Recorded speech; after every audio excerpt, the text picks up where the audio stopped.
Hello students, welcome on my YouTube channel. I am Pawan and today's QCAT topic is describe an English class or lecture that you enjoyed. कोई ऐसी English ਦੀ class या lecture ਜਿਹੜਾ ਤੁਸੀਂ ਬਹੁਤ enjoy ਕੀਤਾ ਹੋਵੇ ਉਹਦੇ ਬਾਰੇ ਦੱਸਣਾ ਹੈ.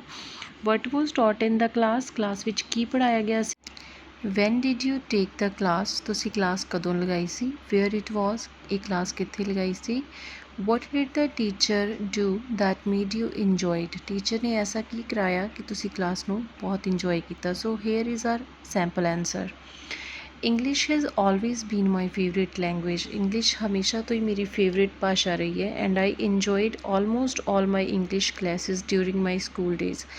ਅਤੇ ਆਪਣੇ ਸਕੂਲ ਡੇਜ਼ ਦੇ ਵਿੱਚ ਮੈਂ ਆਪਣੀਆਂ ਲਗਭਗ ਸਾਰੀਆਂ ਇੰਗਲਿਸ਼ ਦੀਆਂ ਕਲਾਸਿਸ ਨੂੰ ਕਾਫੀ ਇੰਜੋਏ ਕੀਤਾ. Here I would like to talk about a grammar class which I attended in my 8th standard. ਇੱਥੇ ਮੈਂ ਇੱਕ ਐਸੀ ਗ੍ਰਾਮਰ ਦੀ ਕਲਾਸ ਬਾਰੇ ਗੱਲ ਕਰਨਾ ਚਾਹਾਂਗਾ ਜਿਹੜੀ ਮੈਂ ਆਪਣੇ 8th standard ਵਿੱਚ ਅਟੈਂਡ ਕੀਤੀ ਸੀ and it is still fresh in my memory. ਅਤੇ ਹਾਲੇ ਵੀ ਇਹ ਮੇਰੀ ਯਾਦਾਸ਼ਤ ਦੇ ਵਿੱਚ ਬਿਲਕੁਲ ਤਾਜ਼ਾ ਪਈ ਹੈ. This lecture was about silent letters. ਇਹ ਜਿਹੜਾ ਲੈਕਚਰ ਸੀਗਾ ਉਹ ਸਾਈਲੈਂਟ ਲੈਟਰਸ ਬਾਰੇ ਸੀਗਾ. You know there are so many silent letters in our English language. So silent letters in English language were always a trouble for me. ਮੇਰੇ ਵਾਸਤੇ ਹਮੇਸ਼ਾ ਹੀ English ਦੇ ਵਿੱਚ ਜਿਹੜੇ ਸਾਈਲੈਂਟ ਲੈਟਰਸ ਹੁੰਦੇ ਨੇ ਉਹ ਇੱਕ ਪ੍ਰੋਬਲਮ ਰਹੇ ਨੇ ਕਿਉਂਕਿ ਮੈਨੂੰ ਸਮਝ ਨਹੀਂ ਆਉਂਦੇ ਸੀਗੇ and I used to consider them useless ਅਤੇ ਮੈਂ ਉਹਨਾਂ ਨੂੰ ਹਮੇਸ਼ਾ ਹੀ ਯੂਜ਼ਲੈਸ ਸਮਝਿਆ ਕਰਦਾ ਸੀ. One day, our English class teacher, Mrs. Sandhu, decided to explain this topic. ਇੱਕ ਦਿਨ ਸਾਡੀ English teacher ਸੀਗੀ ਜਿਹੜੀ ਉਹਨਾਂ ਨੇ ਇਹ topic explain ਕਰਨ ਬਾਰੇ ਫੈਸਲਾ ਲਿਆ. I must say she started the lecture in such a way that it caught our attention immediately. ਉਹਨਾਂ ਨੇ ਇਸ ਲੈਕਚਰ ਨੂੰ ਇਸ ਤਰੀਕੇ ਨਾਲ ਸ਼ੁਰੂ ਕੀਤਾ ਕਿ ਤੁਰੰਤ ਹੀ ਸਾਡਾ ਸਾਰਾ ਧਿਆਨ ਉਹਨਾਂ ਵੱਲ ਖਿੱਚਿਆ ਗਿਆ. We were told that silent letters have great significance in English language. ਸਾਨੂੰ ਇਹ ਦੱਸਿਆ ਗਿਆ ਕਿ ਸਾਈਲੈਂਟ ਲੈਟਰਸ ਨੇ ਜਿਹੜੇ ਉਹਨਾਂ ਦਾ ਇੰਗਲਿਸ਼ ਲੈਂਗੁਏਜ ਵਿੱਚ ਬਹੁਤ ਹੀ ਮਹੱਤਵ ਹੈਗਾ ਆ. Many people do not know that the most obvious reason behind their origin is pronunciation. ਬਹੁਤ ਸਾਰੇ ਲੋਕਾਂ ਨੂੰ ਨਹੀਂ ਪਤਾ ਕਿ ਦਾ ਸਭ ਤੋਂ ਵੱਡਾ ਕਾਰਨ ਕਿ ਸਾਈਲੈਂਟ ਲੈਟਰਸ ਕਿਉਂ ਬਣਾਏ ਸੀਗੇ ਉਹ ਸੀਗਾ ਪ੍ਰੋਨਾਂਸੀਏਸ਼ਨ. ਇੱਕ ਸ਼ਬਦ ਨੂੰ ਬੋਲਣਾ. As several words in English are spoken in similar ways. ਜਿਵੇਂ ਕਿ ਇੰਗਲਿਸ਼ ਦੇ ਵਿੱਚ ਬਹੁਤ ਸਾਰੇ ਵਰਡਸ ਲਗਭਗ ਇੱਕੋ ਤਰੀਕੇ ਨਾਲ ਬੋਲੇ ਜਾਂਦੇ ਆ. For example write, do, are, no. So they are written with almost 2-3 different ways. ਇਹਨਾਂ ਸਾਰਿਆਂ ਨੂੰ ਹੀ as you can see on the screen we can write with 2 to 3 different ways.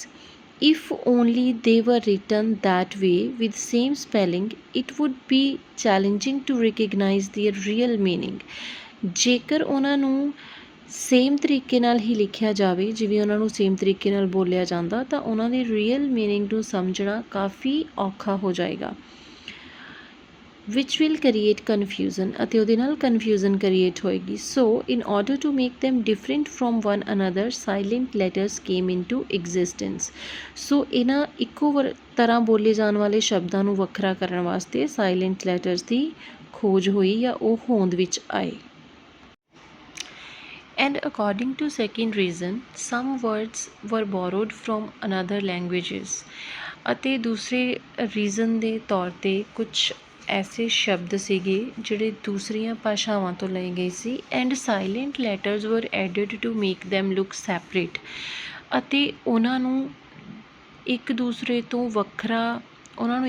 ਤੋਂ ਵੱਖਰਾ ਦਿਖਾਉਣ ਵਾਸਤੇ ਸਾਈਲੈਂਟ ਲੈਟਰਸ ਉਹਨਾਂ ਵਿੱਚ ਐਡ ਕਰ ਦਿੱਤੇ ਗਏ ਸੀ.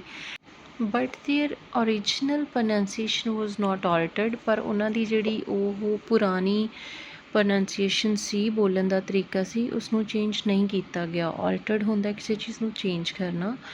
Also I came to know about several rules and regulations to identify silent letters and our class got simple tricks for it. So ਉਸ ਦਿਨ ਸਾਨੂੰ ਹੋਰ ਵੀ ਕਈ ਰੂਲਸ ਐਂਡ ਰੈਗੂਲੇਸ਼ਨਸ ਪਤਾ ਚੱਲੇ ਐਂਡ ਆਲਸੋ ਕਈ ਟ੍ਰਿਕਸ ਪਤਾ ਚੱਲੀਆਂ ਜਿਨ੍ਹਾਂ ਦੇ ਨਾਲ ਅਸੀਂ ਸਾਈਲੈਂਟ ਲੈਟਰਸ ਨੂੰ ਵਰਡਸ ਦੇ ਵਿੱਚ ਪਹਿਚਾਣ ਸਕਦੇ ਸੀਗੇ. The most interesting part of class was that our teacher gave multiple examples and made comparisons between words, which made this lecture quite logical.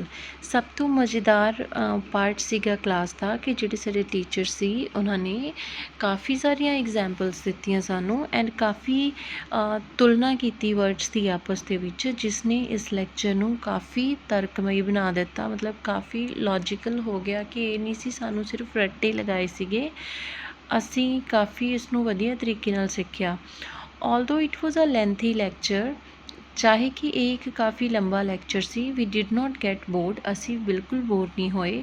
Through out the lecture she made the atmosphere lively and fresh with her humorous nature. ਪੂਰੇ lecture ਦੇ ਦੌਰਾਨ ਉਹਨਾਂ ਨੇ class ਦੇ ਮਾਹੌਲ ਨੂੰ ਪੂਰਾ ਜਿੰਦਾਮਈ and ਤਰੋਤਾਜ਼ਾ ਰੱਖਿਆ ਕਿ ਆਪਣੇ ਮਜ਼ਾਕੀਆ ਸੁਭਾਅ ਦੇ ਨਾਲ। At last, thanks to her unique method of teaching, a most arduous task of grammar is no more a problem for me till the day। ਅੰਤ ਵਿੱਚ ਉਹਨਾਂ ਦੇ ਯੂਨੀਕ ਮੈਥਡ ਦਾ ਸ਼ੁਕਰੀਆ ਕਿ ਇੰਨਾ ਔਖਾ ਗ੍ਰਾਮਰ ਦਾ ਜਿਹੜਾ ਟਾਸਕ ਸੀ ਉਹ ਅੱਜ ਦੇ ਦਿਨ ਤੱਕ ਮੇਰੇ ਲਈ ਕੋਈ ਪ੍ਰੋਬਲਮ ਨਹੀਂ ਹੈ। So thank you so much dear students, please like, subscribe and share अगर टॉपिक पसंद आया। Thank you so much for watching।